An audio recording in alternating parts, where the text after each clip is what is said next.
নমস্কার বন্ধুরা, আমি সৌভিক চলে এলাম আজকে আরও একটি নতুন ভিডিও নিয়ে। আগের পর্বে দেখিয়েছিলাম সারদা মায়ের বাড়ি এবং সারদা মায়ের ঘাট, আর আজ আমরা চলে যাব নট্য সম্রাট গিরিশ ঘোষের বাড়ি। মায়ের ঘাট পার করে এবার একটু চলে যাই মায়ের বাড়ির উদ্দেশ্যে। তারপর রয়েছে আবার গিরিশ বাবুর বাড়ি, বলরাম বসুর বাড়িও যাব। ইচ্ছা আছে, দেখা যাক কি হয়। চলো লেটস গো। সারদা মায়ের বাড়ি এবং সারদা মায়ের ঘাট আগের পর্বে অলরেডি আমি দেখিয়ে দিয়েছি। যারা এখনো পর্যন্ত সেই ভিডিও দেখেননি তারা অবশ্যই ডেসক্রিপশন বক্সটি একবার চেক করে নিন, সেখানে সেই ভিডিও লিঙ্ক দেওয়া রয়েছে এবং দেখলে পরে আপনারা বুঝে যাবেন যে বাগবাজারের এই স্থানে আপনারা কিভাবে আসবেন। এবং আজ আমি চলে যাব নট্য সম্রাট গিরিশ ঘোষের বাড়ি। সামনেই পেয়ে গেলাম এক টুকরো নবদ্বীপ।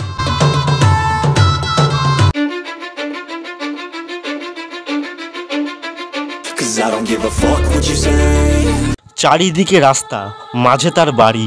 এই হলো নট্য সম্রাট গিরিশ ঘোষের বাড়ি। গিরিশচন্দ্র ঘোষের জন্ম হয় 1844 সালের 28শে ফেব্রুয়ারি কলকাতা বাগবাজারের এই বাড়িতে।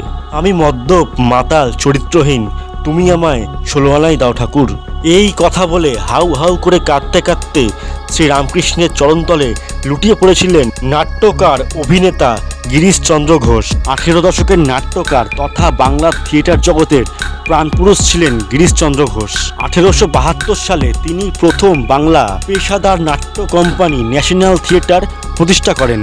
1877 সালে মেঘনাদ বধ কাব্যে রামচন্দ্র এবং মেঘনাদ উভয় পক্ষে অভিনয়ের জন্য সাধারণ পত্রিকার সম্পাদক অক্ষয়চন্দ্র সরকার তাকে বাংলার গ্যারিক আখ্যা দেন। সঙ্গীতজ্ঞ, কবি, মঞ্চনাট্য নির্দেশনা এবং অভিনয় ছাড়াও তার অন্যরকম প্রতিভা ছিল খুব দ্রুত অভিনব চিন্তাভাবনা করার ক্ষমতা। তার অন্যতম শ্রেষ্ঠ নাটক বিল্বমঙ্গল লিখেছিলেন মাত্র 28 ঘন্টায়। শতবার একাদশীর জন্য 26টা গান লিখেছিলেন মাত্র এক রাতে। তিনি প্রায় 40টা পৌরাণিক, ঐতিহাসিক এবং সামাজিক নাটক পরিচালনা ও রচনা করেছিলেন। নাট্য জগতে গিরিশচন্দ্র ঘোষের অন্যতম প্রিয় স্নেহভাজন শিষ্যা ছিলেন বিনোদিনী দাসী বা নটি বিনোদিনী। 1883 সালে গিরিশচন্দ্র ঘোষ স্টার থিয়েটার গড়ে তুলেছিলেন। ব্যক্তিগত জীবনে গিরিশচন্দ্র ঘোষ ছিলেন ঈশ্বর বিরোধী।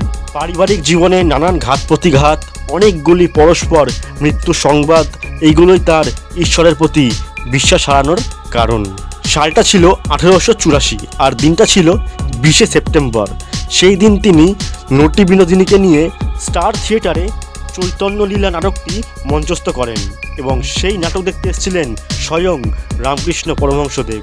সেই প্রথম সাক্ষাৎ হয় রামকৃষ্ণদেবের সঙ্গে গিরিশচন্দ্র ঘোষের। এরপরে গিরিশচন্দ্র ঘোষ এবং নটি বিনোদিনী দুজনেই রামকৃষ্ণদেবের শিষ্যত্ব গ্রহণ করেন।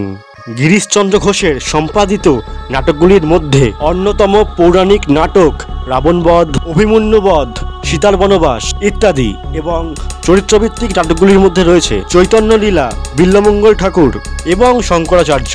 আর রোম্যান্টিক নাটকের মধ্যে রয়েছে আবু হোসেন, আর সামাজিক নাটকের মধ্যে রয়েছে প্রফুল্ল বলিদান এবং ঐতিহাসিক নাটক সিরাজউদ্দৌলা, মীর কাসিম, ছত্রপতি শিবাজি, এইগুলি উল্লেখযোগ্য।